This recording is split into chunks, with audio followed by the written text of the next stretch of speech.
കണ്ണൂർ അഴീക്കോട് നീർക്കടവ് മുച്ചിരിയൻ ക്ഷേത്രത്തിലെ ഉത്സവത്തിനിടെ വെടിക്കെട്ട് അപകടമുണ്ടായി. 5 പേർക്ക് പരിക്കേറ്റു. ഇതിൽ ഒരാളുടെ നില അതീവ ഗുരുതരവുമാണ്. അഴീക്കോട് നീർക്കടവിൽ വെള്ളിയാഴ്ച പുലർച്ചെ 4:30ഓടെയായിരുന്നു സംഭവം നടന്നത്. ഇത്തരത്തിലൊരു വലിയ അപകടമുണ്ടാവാൻ കാരണം ഇങ്ങനെയാണ്. തെയ്യക്കോലം ചടങ്ങുകൾ നടക്കുന്നതിനിടെയാണ് അപകടമുണ്ടായത്. തെയ്യക്കോലം ഇറക്കാൻ നേരത്ത് ചിലർ അമിട്ട് പൊട്ടിക്കുകയായിരുന്നു. ഇതിലൊരു അമിട്ട് ആൾക്കൂട്ടത്തിനിടയിലേക്ക് വീണ് പൊട്ടിയതാണ് അപകട കാരണം. ചടങ്ങുകൾ നടക്കുന്നിടത്ത് നിന്ന് 50 മീറ്ററോളം മാറിയാണ് പടക്കം പൊട്ടിച്ചത്. പക്ഷേ കത്തിച്ച അമിട്ട് മുകളിൽ പോയി പൊട്ടേണ്ടതിന് പകരം ക്ഷേത്രനടയുടെ സമീപത്തേക്ക് വന്ന് വീണ് പൊട്ടിത്തെറിച്ചതാണ് അപകടത്തിന് കാരണമായത്. ആ സമയത്തും തെയ്യം കാണാനായി ആളുകൾ കൂടി നിന്നിരുന്നു.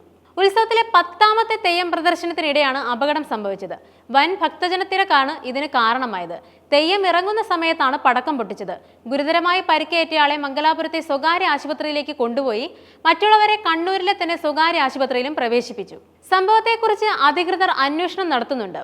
അപകടത്തെ തുടർന്ന് ക്ഷേത്രോത്സവങ്ങളുടെ സുരക്ഷാ നടപടികൾ സൂക്ഷ്മ പരിശോധനയ്ക്ക് വിധേയമാകാൻ സാധ്യതയുണ്ട്. ക്ഷേത്രോത്സവ സംഘാടകർ പടക്കം പൊട്ടിക്കുന്നതിന് അപേക്ഷിക്കുകയോ അനുമതി വാങ്ങിക്കുകയോ ചെയ്തിട്ടില്ലെന്ന് അഡീഷണൽ ജില്ലാ മജിസ്ട്രേറ്റ് പത്മചന്ദ്രകുറുപ്പിനെ ബന്ധപ്പെട്ടപ്പോൾ അദ്ദേഹം പറഞ്ഞു. അവസാന ചടങ്ങുകൾക്കായി സൂക്ഷിച്ചിരുന്നതാണ് പടക്കം എന്നിരുന്നാലും അനുമതി വാങ്ങേണ്ടത് അത്യാവശ്യമായിരുന്നുവെന്നും അദ്ദേഹം വ്യക്തമാക്കി.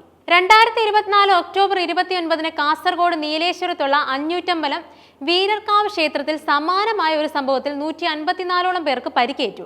പിന്നീട് ഒരു സ്റ്റോർ റൂമിന് പുറത്തുള്ള പടക്കങ്ങൾ കത്തിച്ചതിനെ തുടർന്ന് വലിയ അളവിൽ പടക്കങ്ങൾ സൂക്ഷിച്ചിരുന്ന സ്ഥലത്ത് ഒരു സ്ഫോടനമുണ്ടായി. ഈ സംഭവത്തിലും 6 പേർ മരിച്ചിരുന്നു. ഇങ്ങനെ വെടിക്കെട്ട് അപകടത്തിൽ മരണങ്ങൾ വർദ്ധിക്കുകയാണ്. ഇത്തരത്തിലൊരു സാഹചര്യത്തിൽ ഇനിയും ദുരന്തത്തെ വിളിച്ചു വരുത്തണോ എന്ന് നമ്മൾ ഓരോരുത്തരുമാണ് ചിന്തിക്കേണ്ടത്. ഇനിയും ക്ഷേത്രങ്ങളിലും മസ്ജിദുകളിലും പള്ളികളിലും വെടിക്കെട്ട് എന്നൊരു ചടങ്ങ് അത്യാവശ്യമാണോ, അതോ ഇതൊരു അനാവശ്യ കാര്യമാണോ?